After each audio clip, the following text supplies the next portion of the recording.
So we've done our first pass here, and that's good work, but we're going to have to work harder to keep our grade consistent. When people first start out in colour grading, a common problem is creep. This is when a look gradually changes over the course of the project, and you'd be surprised how different something can look by the end if we're not keeping a close eye on the continuity of our grade. To help us deal with this, Resolve has a few different tools which can be quite helpful. Now, the stills gallery is fine and all, but there are other things we can use to keep a close eye on our work. We're going to take a look at these in this lecture. We're going to take a look at the split screen function first, as this is the tool we can use without interrupting the flow of our grade. The split screen icon is up here on the upper left of our viewer. It's the grey squares with the white border. If we click on this once, what happens may not make immediate sense, and that's because the split screen tool has several different display modes that we need to choose between manually. By default, the split screen tool uses the current group mode. This shows us every clip in our current group in the viewer, and is very useful to quickly check that all the clips in any given group are matching well. If we want to navigate to any of the clips that I can see in this group, I just need to left click on it here in the viewer, and we will then skip to that shot. This is an easy way of identifying any mismatched clips and then quickly navigating to them and correcting them. We just need to click the clip, close the split screen, get on with our work, and there we go. Now by itself that's a cool feature, but there's more to the split screen tool than that. If we reactivate the split screen tool, we also have a number of modes in the upper right of our viewer that we can choose from. We're going to go over a few relevant ones in this lecture. By default, we have group, and this shows us the clips in our currently active group, but we can also choose neighbour clips. This one is particularly useful. It shows us two clips before on the upper row, and our current clip in the lower left, and the clip afterwards in the lower right. This is particularly useful for keeping an eye on the immediate flow of the grade. It can help to take a step back and then check the neighbour clips when working to be sure that things do match together and that the flow of our grade is consistent. Now after that, we have the selected clips option.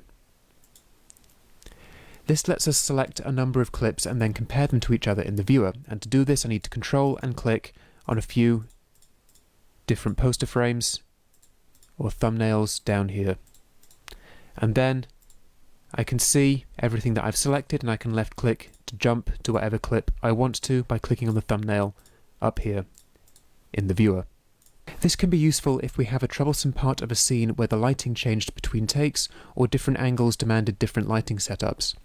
And now the last option we're going to take a look at is selected still grades. What this does is it allows us to select one or more stills from our stills gallery, and then we see the effect they would have if they were applied to our image along with the original image in the upper left. So I don't need to rely on trial and error when copying and pasting looks across. And this is obviously very useful for evaluating the suitability of different stills we've created when looking at different shots in the edit. Of all of these modes, I would say that the two I use the most often are group and neighbour clips. It's extremely useful to have an entire group at your fingertips, because I can then just go ahead, click on one, close it, do a bit of work here, just do something obvious for the sake of it now, then go back and I can see the difference I've made relative to the rest of the group. And also being able to see clusters of 4 shots next to each other is also very useful starting in the second pass of the grade when we're doing a lot more kind of fine matching work. We can easily see now if we have some big problems looking between these 4 shots. Now, whilst we're in second pass, the split screen is very useful, but once we get to the end of any pass, and since we're at the end of the first pass right now, we'll go over this, the light box can be a great way to evaluate our work. I'm just going to close my split screen, and then we'll move on.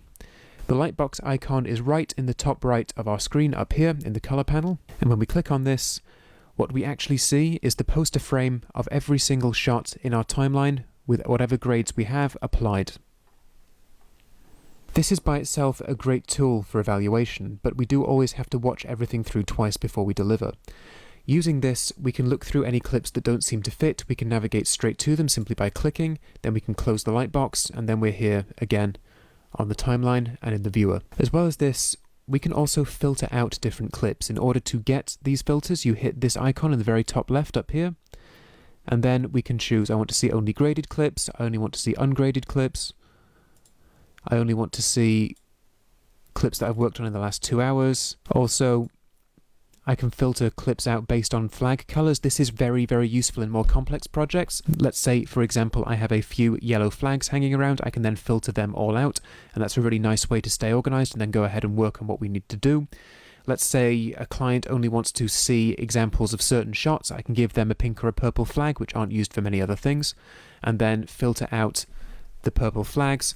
Any filters I use in the lightbox will also remain valid in the delivery panel, so I can use this just to render out a certain number of shots if I've organized them correctly. And then I just click back on all clips to go back to the way it was. What we can also do in the upper left up here is choose color controls, and then we can do some basic grading with the lightbox still active, although I always recommend that you go back to the standard grading interface to do that, as it doesn't really give you very high resolution poster frames to work on. You can see how pixelated they are over here already. So this has been a good overview of the split screen and lightbox, which are two very useful tools that help us keep our grade under control and avoid creep as we're working. We're going to continue with the second pass of this project in the next video.